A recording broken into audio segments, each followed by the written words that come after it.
بسم الله والصلاة والسلام على رسول الله. أهلا وسهلا بحضراتكم.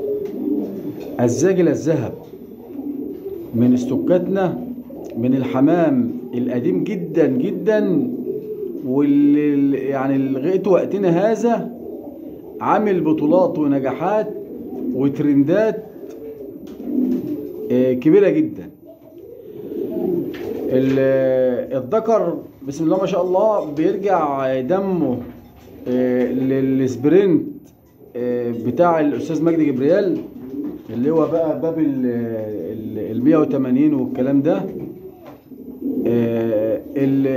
في ايه بقى؟ في فلون الحاج عبد الفتاح سبع ده يا جماعه امبريد للسبرنت مع الفلون، مزيج من الحمام الناجح المتجرب قديما وحديثا.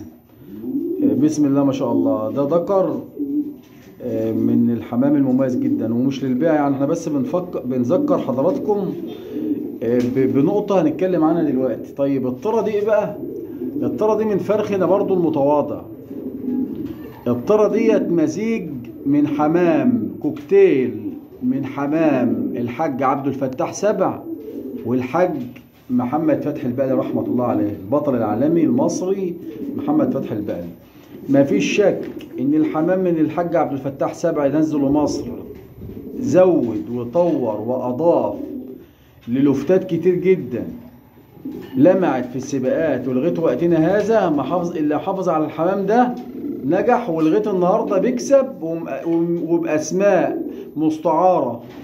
ومش عايز اقول لحضراتكم بقى يعني بيتنسب لحمام كتير جدا فالصو نتائجها ومكاسبها. احنا مش بنعرض الحمام ده للبيع، الجزء دول مش للبيع، احنا بس بندي خلفيه ونقطه بنتكلم فيها ان الناس بره زي ما قلت ما بتصنعش الحمام. الحمام القديم هو الجديد، الحمام الجديد جاي من القديم. احنا ليه بنقول الحمام ده مش للبيع؟ لان يعني بفضل الله انا من اوائل الناس في مصر اللي كنت محافظ على الحمام، الحاج محمد فتحي البقالي والاستاذ والحاج عبد الفتاح سبع. فيعني بفضل الله ما دخلتش عليهم اي دماء، يعني عمل امبريدات لنفسنا كده، وناس حبايبنا خدوا مننا حمام من ده. فافضل حمام ومحدش خد منا من الدم ده يا جماعه الا ما شرفه وعمل معاه شغل جميل جدا. بنشوف دلوقتي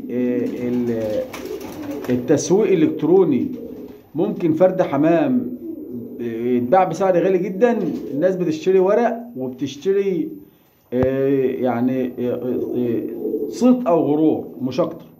اما جودة وخامة الفرد الحمام بقت بتغيب عن ناس كتير. يعني مش عايزين نتكلم اكتر من كده عشان ما حدش يفهمنا غلط.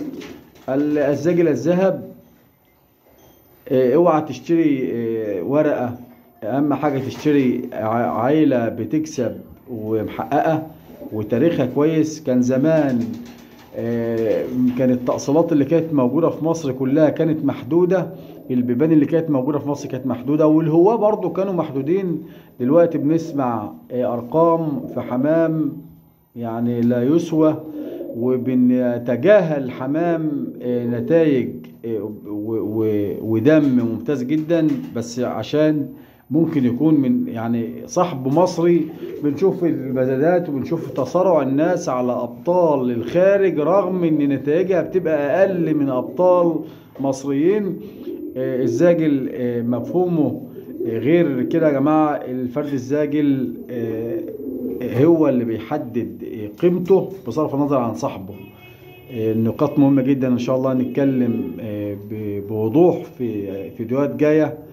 ده اهداء لحضراتكم، وكل سنه وحضراتكم طيبين. محتاجين اي حاجه اكتبوا لي في التعليقات. ما تنسوش بدايه موسم جديد، لو كنتش فصلت حمامك او اديت قرص وقائي لحمامك ابدا بقرص وقائي سريع عشان ينتج لك زغلول صحي بدون اي مشاكل بفضل الله.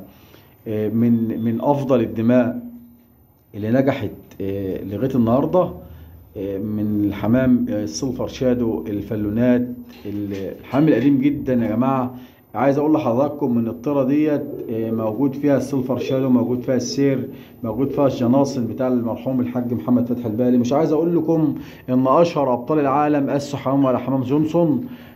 في معلومات كتير جدا نتكلم عنها للناس اللي ما عندهاش خلفيه في فيديوهات جايه بامر الله. انتظرونا بكل جديد، والسلام عليكم ورحمه الله وبركاته.